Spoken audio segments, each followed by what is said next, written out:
This episode is brought to you by LinkedIn. Psst, healthcare pros, word's out, and it's too good to keep quiet. Look, LinkedIn is revolutionizing job hunting, making it possible to search by specialty, shift preference, and salary. Endless scrolling is out. Whether it's a mental health therapist or dental hygienist, finding the perfect role is faster and easier than ever. Head to linkedin.com/healthcare and start your search today.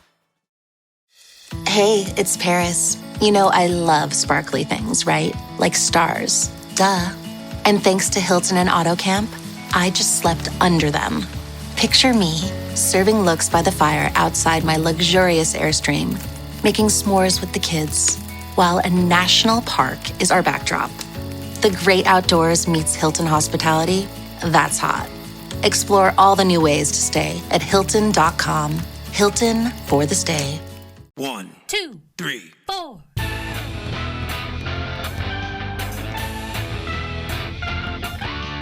Monster movie. Fun time, go! Monster movie. Fun time, go. Monster Movie. Fun time. Go! Monster movie. Fun time, go. With Precious D and Honey Bee. Fun time, go!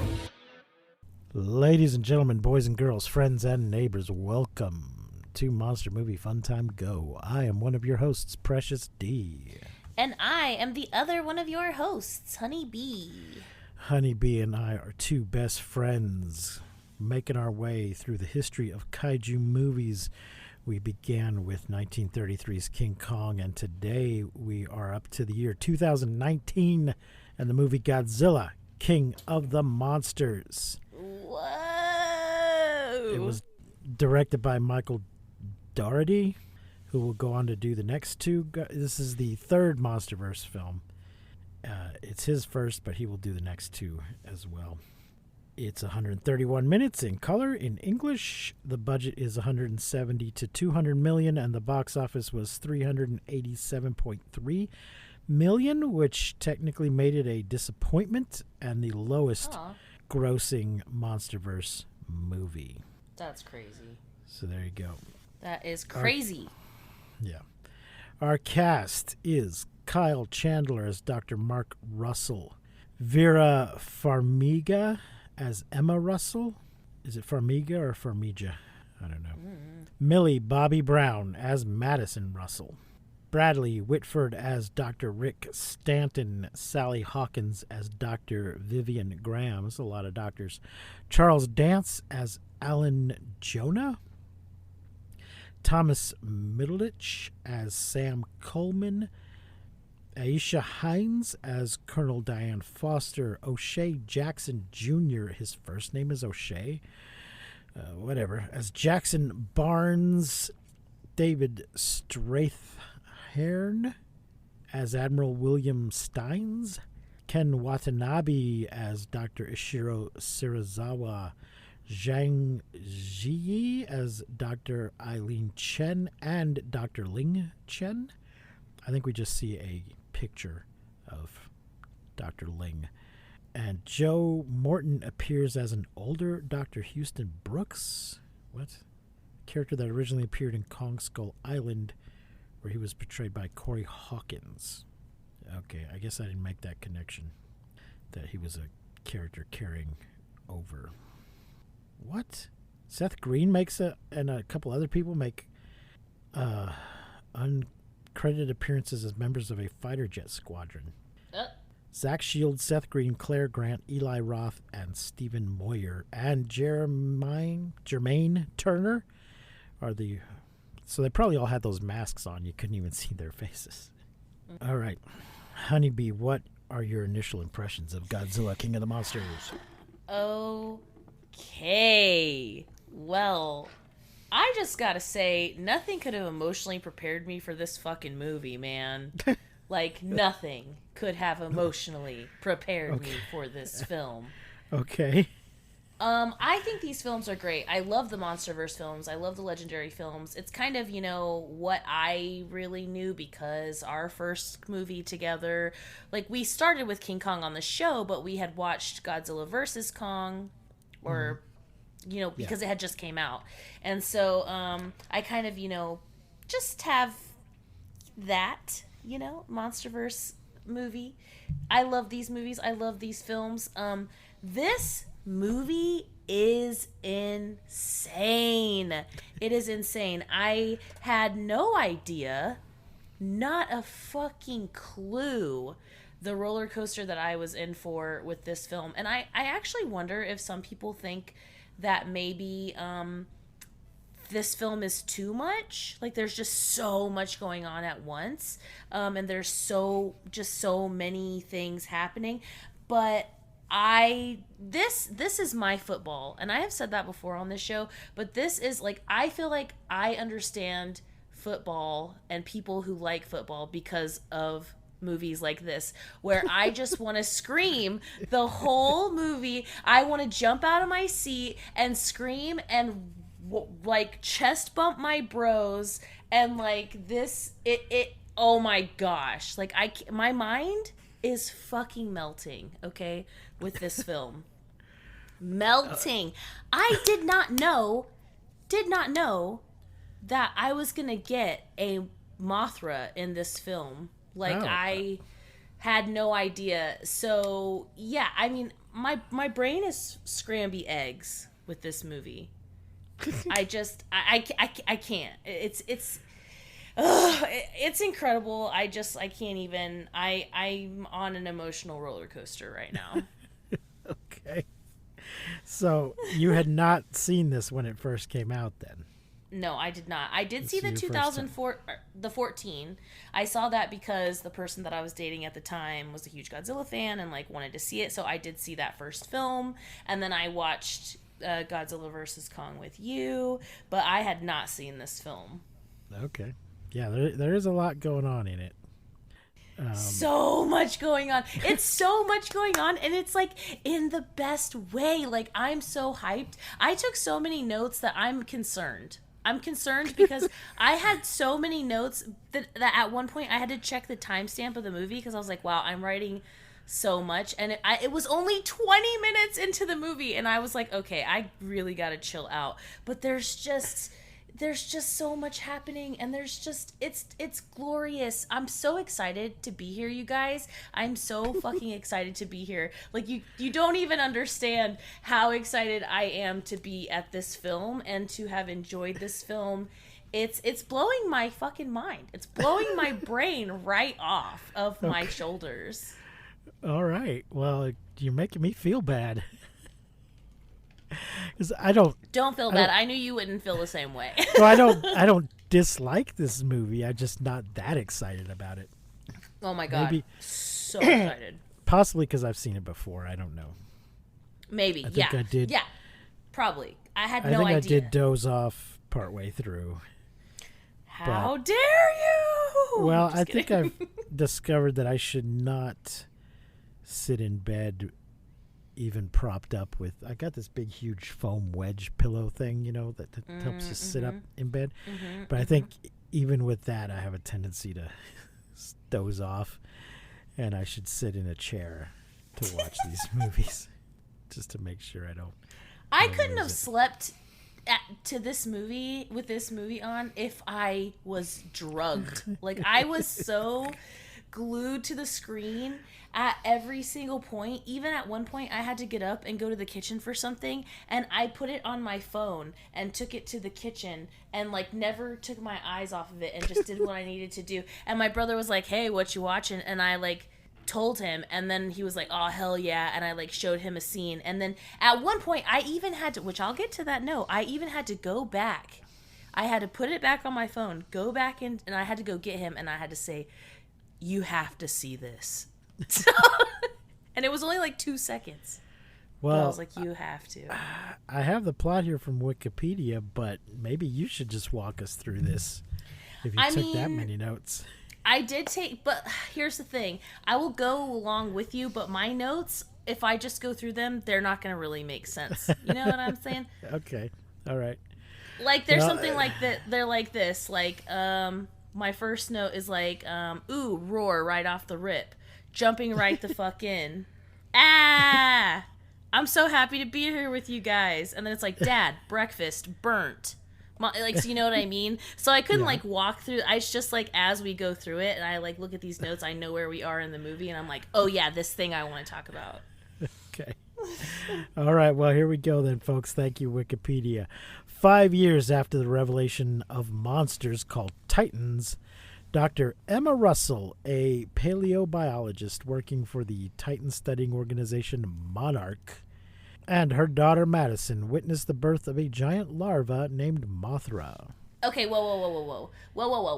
We skip a lot of stuff going on right here. We jump right the fuck in. The first thing that we get is like blackout credits, and we get like this roar, and it, you know, it's this like perfect Godzilla roar. We're like, ooh, oh yeah, this is like, you know, in the football game where like the players break through that paper and they're like running on the field, and all the cheerleaders are like, ah! Like this is that part, right? Where it's like roar, and we're all like, yay! Our people, they're coming out. Like, that's this thing. And then we get this whole, like, you know, attack of 2014 and Monarch maybe hiding other creatures, la-di-da-di-da-di-da. But we have, like, quite a while. Because we get the whole, like, dad, mom, you know, flashback moment before we get to see the beautiful birth. But we get kind of this, like, dynamic of, you know, Andrew, the brother died. Yes, mom and dad are separated. Godzilla basically kills one of their kids, right? Yeah. Mm-hmm. And they're and as often happens in real life, their marriage does not survive it. But they do have another kid. And yeah, we have this moment where she's like, hey, dad's been emailing me and he looks good and he looks healthy. And she's like, Madison, I don't want you to get hurt. And can I just say, I love this actress who plays Emma, but she's really the worst part of the whole movie. Not the actress. The character. Yeah. The actress was perfect. Awful. But yeah, she sucks. She sucks so bad. And it's a real bummer that she sucks so bad. But we kind of get this moment where we see like a tremor. You know, like the world is shaking a little bit, but we don't know. We're just like still like, ooh, like we know what it is, but we don't know what it is, you know? And then we get them going in. They see this huge moth on the wall. And this is when I'm like, my note is just, with like 72 H's.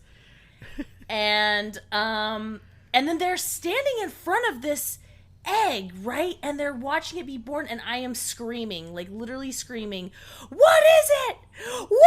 And like I know what it is, but because like there's the moth on the wall, but I am like fucking freaking the fuck out, because are we about to have a Mothra moment? Yes, bitch, we are. And then when she comes out and the guy's like, Titanus Mothra, or what like we would like to call her, Mothra, I'm fucking crying, bro. She cannot be on the screen and I don't have fucking tears in my eyes. I had to watch this fucking larva be reborn like 6 times because I was so excited. I had to keep rewinding because I'm like, no way. And can we just talk about how this is so amazing, because this is the first time where we get to see the larva this giant, and it's just so real. I just feel like what a fucking like honor it, you know, and like her little growly snarly little noises, and like I'm so in love, dude. I'm so in love.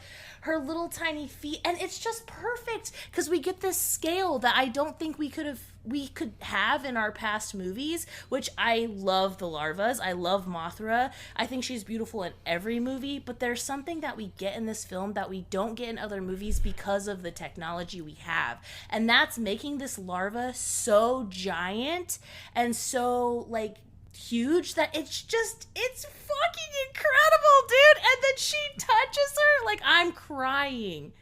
I cannot handle this movie. I was not ready. That's all I'm saying. I was not fucking ready.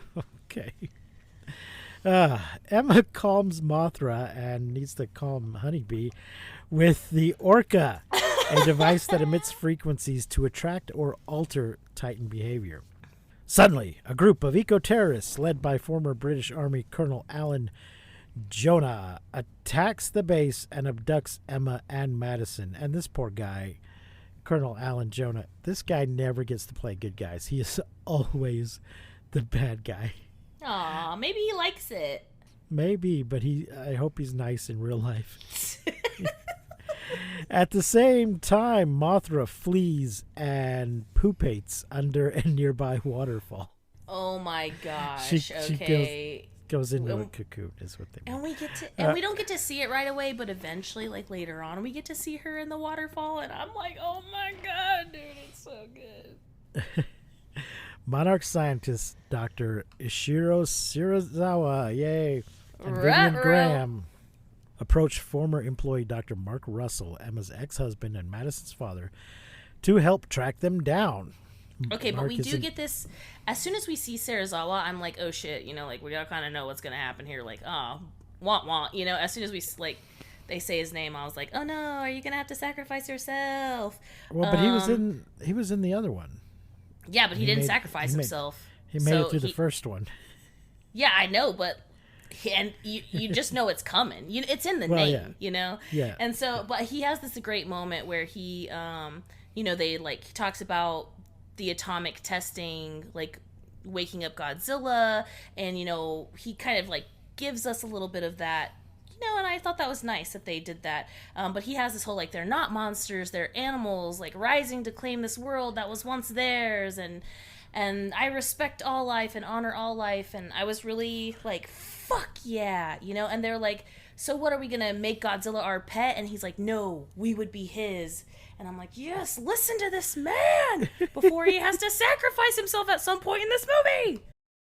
This episode is brought to you by Nespresso and Samra Origins by The Weekend Coffee Collection. Introducing Samra Origins.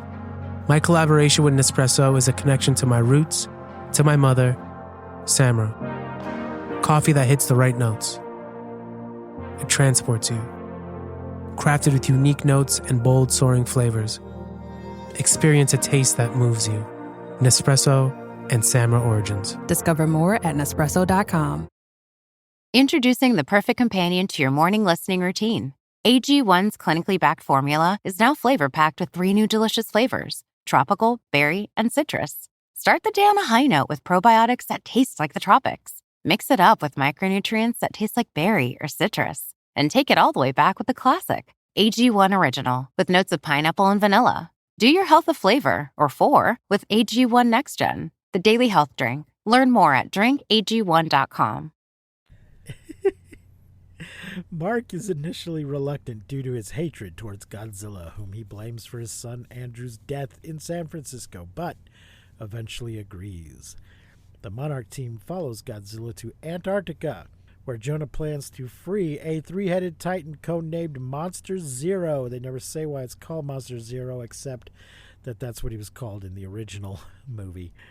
Emma frees and awakens Monster Zero, who shows hostility and slaughters Monarch's team, battles Godzilla, and flies off.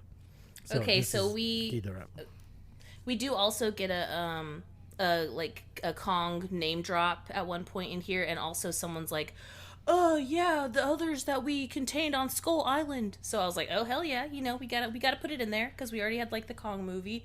We gotta tie them together. So I appreciated that. But for some reason, Kong is not available for this movie. Yeah, he was doing other projects, Yeah. So the Monarch team realizes that Emma is working with the terrorists. Bum bum bum. No! From a bunker, Emma contacts Monarch, arguing that the Titans must be awakened to heal Earth from the human impact on the environment, pointing to Monarch research indicating that Titans can terraform and replenish ecosystems using their radiation. So yeah, they expect her to zig, and then she zags. Yeah, and they even kind of stand up for her. One guy's like, she hit the button, I saw it. And the other guy's like, no, she wouldn't do that. And it's like, yeah, she kind of did do that. Yeah. I also have in this note, I just don't want to pass it, because someone at some point says, oh, someone's controlling the monsters. And this guy's like, what are they going to do with a giant worm? And I'm like, hey, dick, show some respect. That is not a giant worm. That is a goddess. Anyways, I was also very excited that, Monster Zero in this film. I knew Ghidorah was going to be in this film because of the poster when I was searching for it. But I'm really stoked to see Ghidorah in this form after coming off the back of Noodlehead Ghidorah from the, fuck-ass trilogy we watched on Netflix. Yeah. Yep. So I was very happy to see him very, scary and angry like, and Yeah. Looking like his old self. yeah. So she's been radicalized. Conflicted, Madison begs her mother to reconsider, but Emma awakens Rodan in Mexico, who is lured toward Monster Zero. After Monster Zero defeats Rodan, just before he can catch the Monarch team in their plane, Godzilla ambushes him, severing his left head. During the fight, the U.S. military launches a prototype weapon called the Oxygen Destroyer. And this is when I was like, oh no! Because now we really know that we're going to lose Serizawa. Yeah. Which seemingly kills Godzilla and a whole bunch of fish, but leaves Monster Zero unaffected, who regrows his lost head and awakens the other dormant titans worldwide. Crazy. When he regrew the head, I was like, oh shit. Something I do want to say about his heads, though, in this film, I really love how they all communicate with each other. You know, they really all kind of like look at each other and like do mouthy things and make little sounds, and it's so cool because we do get the 3 different, heads every time, but the fact that we really kind of get that they are communicating back and forth was it was chef's kiss. It was so good, and the wings spread out. Ooh, and their heads communicating will be important in the next movie. Fuck yeah, dude.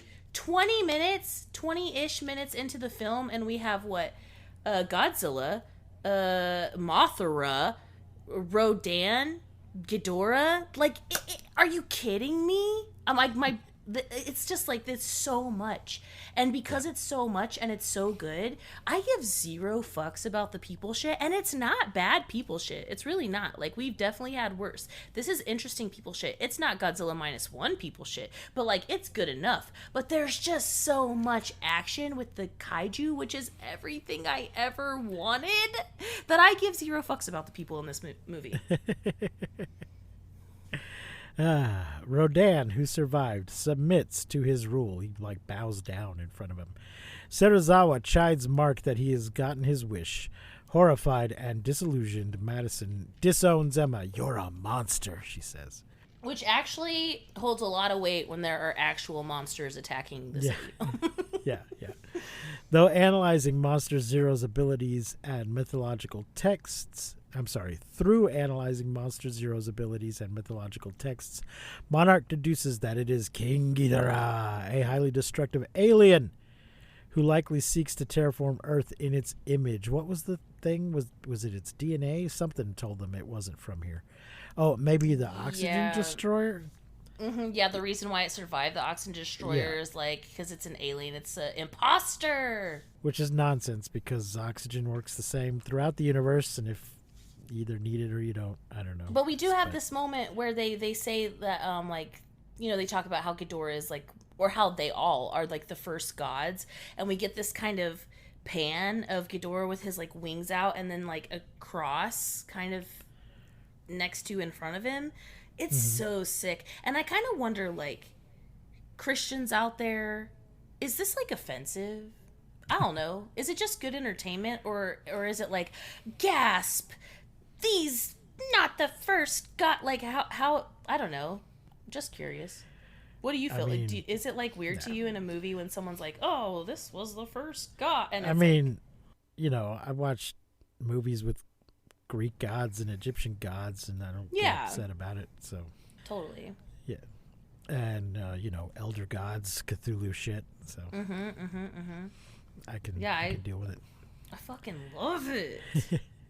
A fully transformed Mothra flies to Monarch's Bermuda base to communicate with Godzilla, who is recuperating in an ancient radioactive underwater city.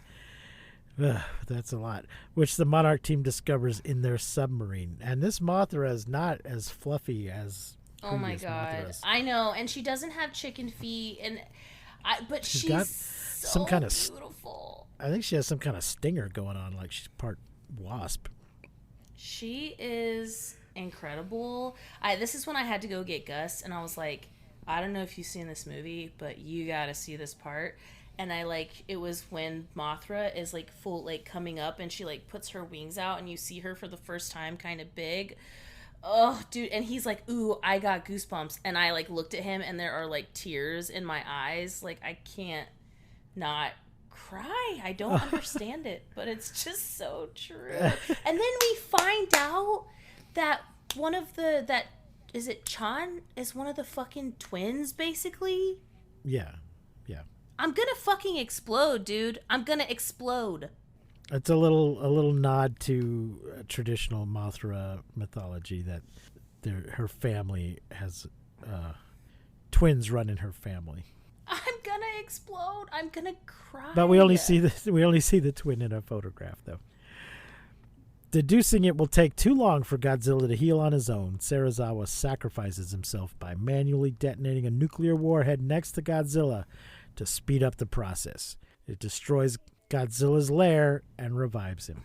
Okay, this fucking moment, when he's like gets there and Godzilla's all like laying there and his little beady eyes, look Serizawa right in his little eyes, and he says, "Goodbye, old friend." I cannot tell you. Emotional roller coaster. I was not prepared to feel things today. I was emotionally unavailable and shut off to the world. And this movie cracked me open. Like, now I'm like the Grinch. Like, my heart is too big after watching this film. Like, I can't handle it. Wow. Emma realizes that Ghidorah's reign over the other Titans is bringing destruction far worse than anything humans could inflict, but Jonah ignores her pleas to try and stop it. That should be try to stop it. Jonah's all like, you can't just, you can't put the toothpaste back in the tube. You can't just say, oops, sorry. He's like, yeah, if we all die, we all die. We've got it coming. He's like, yeah, he's seen too much war, too much of what humans do to each other, and he just doesn't. He's a nihilist. He does not care. Madison overhears her mother's plan to lure Ghidorah to Boston using the Orca and steals the device to implement it herself, arriving at Fenway Park. Which it honestly kind of makes Madison our little Panchita. Like, she's kind of our little, like, Panchi. So this is Millie Bobby Brown. This is after the beginning of Stranger Things. Never seen it. Well, that was how we first were introduced to this actress. Oh, okay, all so right. Was she good? Oh yeah, I mean everybody's good in it, but hell yeah. She wouldn't have been in this movie had she not been in Stranger Things. It would be somebody else. I see. Okay. Absolutely, and that really launched her career. Okay. And I don't know what the timeline is. I don't know if this was between seasons. I mean, we're still technically between seasons because there's a new season coming out soon. Okay. Sometimes there's quite a bit of time between seasons. Interesting. It's on my list. I really want to watch it. I just haven't yet. Yeah, I recommend it. I have. It's gonna make you. Hold. I gotta warn you. It's gonna make you want to. It's gonna make you want to play Dungeons and Dragons. So. Oh, all right. People credit a combination of Stranger Things and Critical Role as being integral to the success of the most recent edition. I love Critical Role. It's so fun. I love it. I only listen to it. Like, I listen to it on YouTube. But anyways, I have this note, and I have to go back to the underwater Godzilla den that he's been living in for years. There's these little, like, they're little to Godzilla, but they're probably like 8 foot tall when you see Serizawa like standing next to them, but they're 8 foot tall, like Godzilla statues. In like at his like little underwater lair, and I just like to imagine that on his spare time when he's not fighting aliens and shit, that he's just like making these little tiny figurine, like little Godzilla figurines, just whittling them. And, and then just like setting them at the entrance of his little house, like yard gnomes almost or something. Because like to Serizawa they're 8 foot tall, but to Godzilla, they're just tiny little figurines that I imagine he's just like painting, kind of like like for his like games D&D and stuff. Like D&D figures. Like what other explanation is there? Like, I think they were going with some sort of Atlantis dead civilization that used to worship Godzilla, I think is what they were going for. Nah, it's figurines for sure. Being the first gods and all. Okay, so anyway, she goes to Fenway Park. Madison broadcasts a frequency that calms the Titans, but unwittingly attracts them all to her location. Oops. Ghidorah, attracted by the frequency, lands in Boston to destroy the Orca device. Just before Ghidorah can kill Madison, Godzilla, with Monarch personnel's assistance, arrives to battle him. Can we talk about the fucking song, bro? Are you kidding me? Let's go. They put the song in the movie. Bam, bam, bam, bam, bam, bam, bam, bam, bam. Yes. They remixed it a little bit, but they did it, and this is they like did football game shit. Football game shit, where I'm like hyped. I'm standing up. I'm jumping around. I'm screaming. Let's go! They did that earlier with the Mothra music, too. So good. Did you know? Good. Mark leads a team to rescue Madison and escape the city. Well, it's like the new Superman movie made use of the John Williams Superman theme, because there's no need for a new one when you've got such a good one to start with. Yes. So yeah, reuse that Godzilla music. Reuse it over and over and over and over again, please. Yeah, you can remix it, but don't replace it. There's no need for that. Mark leads a team to rescue Madison and escape the city, learning that Godzilla's radiation levels are increasing and will lead to a thermonuclear explosion. Mothra arrives to help Godzilla, but is intercepted by Rodan, and she defeats him, but is injured in the process. Yeah, she stabs him with her stinger thing through the back. She comes so up like beautiful, under and around and stabs him through the back and comes out of his chest. And Rodan looks sick as fuck, too. I just want to shout from the rooftops, I love Monsterverse Kaiju. I know that isn't I know it's, not like the most popular opinion with a lot of people who have been watching Godzilla since the 50s or the 70s, I get that. But I want to shout it from the fucking rooftops. I love Monsterverse Kaiju. I love CGI and effects. I respect and understand your decision, but this is my shit. Ghidorah overpowers Godzilla, but Mothra sacrifices herself and transfers her energy to Godzilla. She does that glitter. She kind of glitter shits in this movie. It's more in this movie. I feel like it's more like shimmer shits. Like it's not quite glitter, but it's like shimmer. Yeah. So I feel like she shimmer shits herself all over Godzilla after she sacrifices herself, which is so incredible. Okay, when she's standing over Godzilla with her wings spread out and she's glowing blue, and she makes that little noise out of her. I as soon as she made that noise, I put my hand over my mouth. And my hand did not leave my mouth until she was gone, because I already fucking knew. And I was like, here we go. And I couldn't even sit down, because I'm like, this is it. This is her. I know it. And it was just, oh my gosh, my queen. Ugh, shit. The Russells are reunited and reactivate the Orca to lure Ghidorah and prevent him from draining Mothra's energy out of Godzilla. Emma stays behind to distract Ghidorah, giving her family and the Monarch team time to escape. Okay, Emma, shut the fuck up. Oh, she's got to make up for her sins. Yeah. Godzilla enters a newly empowered state and vaporizes Ghidorah and Emma before incinerating Ghidorah's remaining head with his atomic breath afterwards. Rodan and the other Titans converge on Godzilla and bow to him. Bow down. Okay. Bow down to your king. Yeah, long live the king. What's her name? Emma says long live the king at one point.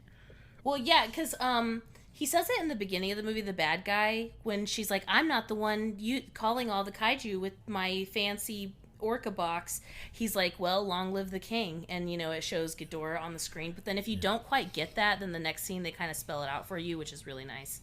But I love how they have this alpha frequency wave, and Emma has it, and she's running, and Ghidorah kind of goes down his head, and he looks at her wait, you're not my daddy. And she's all, long live the king. And then here he comes, like fiery, all powered up. We get the wah wah wah wah wah wah wah wah wah, and he smokes his ass, which is just fucking incredible. We get so much like fight in this whole movie that I just like how much I complained about there being no kaiju battles in the Netflix trilogy, the animated.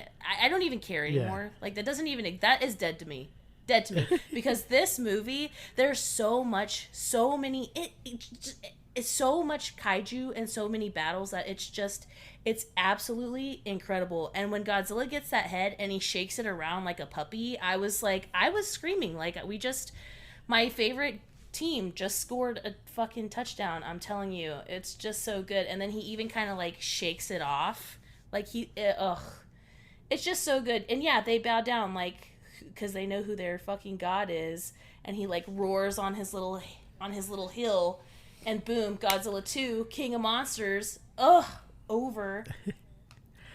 Well, not quite. During the end we credits, get a cutscene, news clippings and Monarch public files show that the Titans are healing Earth. A suspected second Mothra egg has been discovered, and some Titans are converging on Skull Island. 'Cause you already know. Ancient cave paintings depict Godzilla and Kong-like titans locked in battle.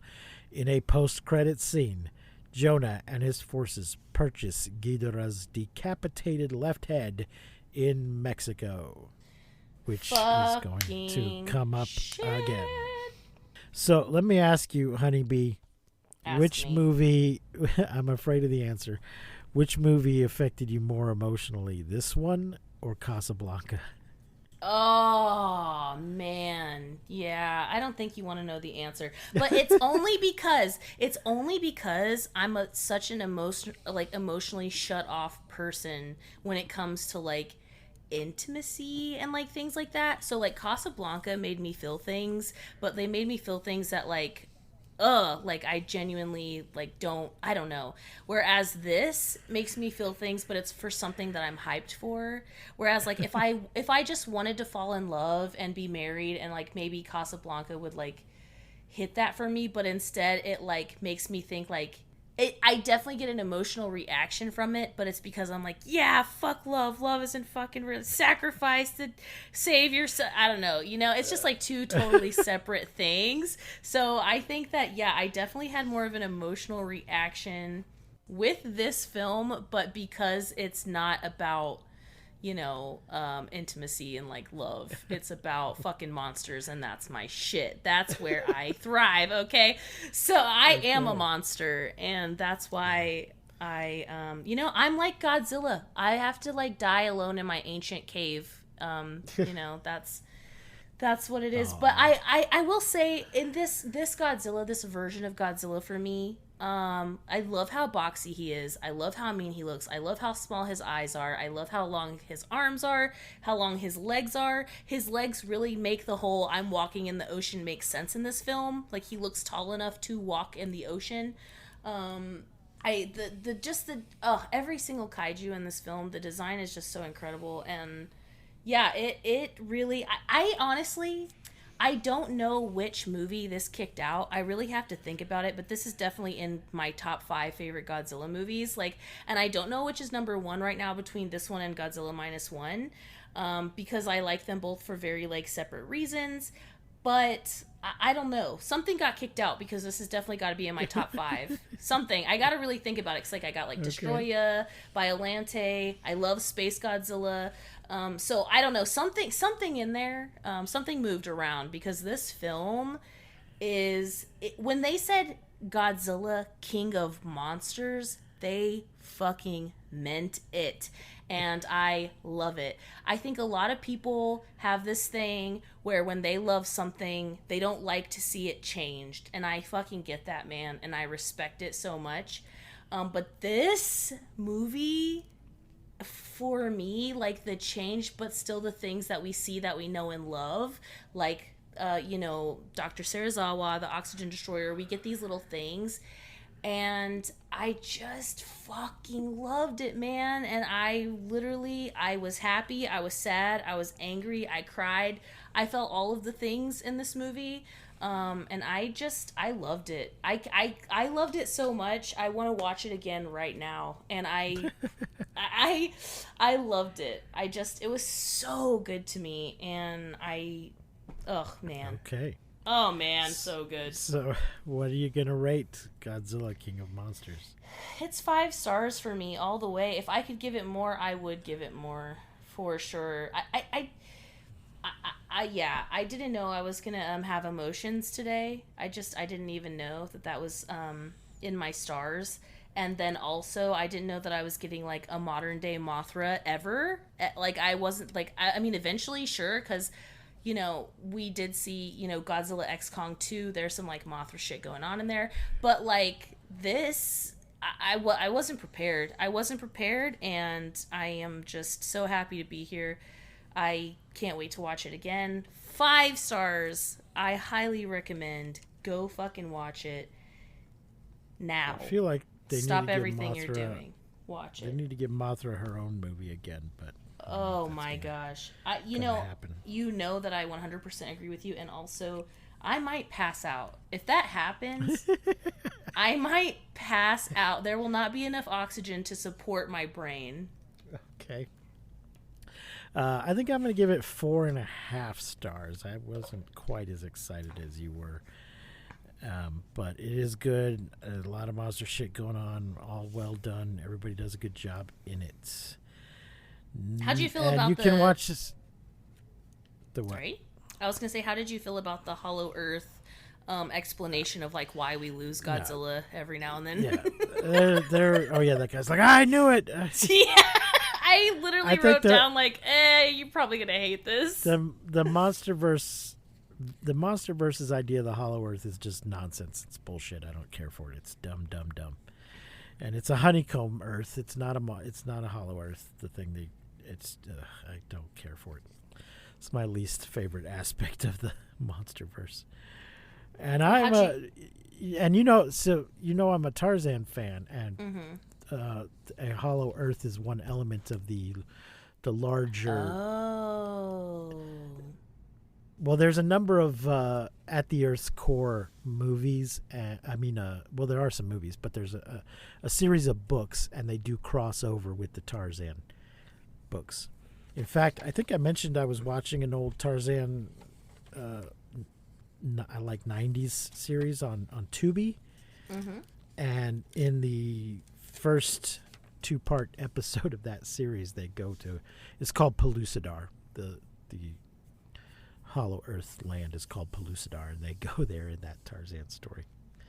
So, but yeah, he goes there in one of the novels. But there's like 4 other novels that are just their own thing. So it's not I'm opposed to Hollow Earth. That can be highly amusing. It's not a real thing at all, but it's a fun thing. But I just don't like the Monsterverse's version of it. It's dumb. But you can watch this movie if you haven't already. It's on HBO Max right now. Watch it. Go watch it. Go watch it and let me know. Let's talk about it. Let's dance. Let's scream. Let's break shit. Let's just talk about it. I gotta talk about it. Put on your red shoes and dance the blues? Is that what you're... Yeah, or meet me in the street barefoot. I don't care. Let's just watch this movie together and fucking talk about it. Next week we are watching The Ashlad 2 In Search of the Golden Castle, which is on Peacock, Tubi, and Plex. I'm not certain that this is actually a kaiju movie. It does have monsters in it. But since we did the first one, we're going to go ahead and do the second one anyway, even if it turns out that there's not a giant monster. There's definitely some kind of monsters in it, so what the heck. So that's our movie for next week if you want to go watch it ahead of time on any of those streaming services. I want to thank you all for joining us here. It's my favorite part of the week. I hope it is at least a favorite part of yours, if not the most favorite. If you enjoy what we're doing here, please like and subscribe and rate and review us on any and all of the platforms And consider checking out our Patreon, where you can hear Honeybee's reaction to Casablanca. Which I loved. Patreon. Which I loved. I did have an emotional reaction for sure. I do believe in love. Please don't give up on me out there. You know, I'm just a little bit of a fuck ass. I will not give up on your fuck ass.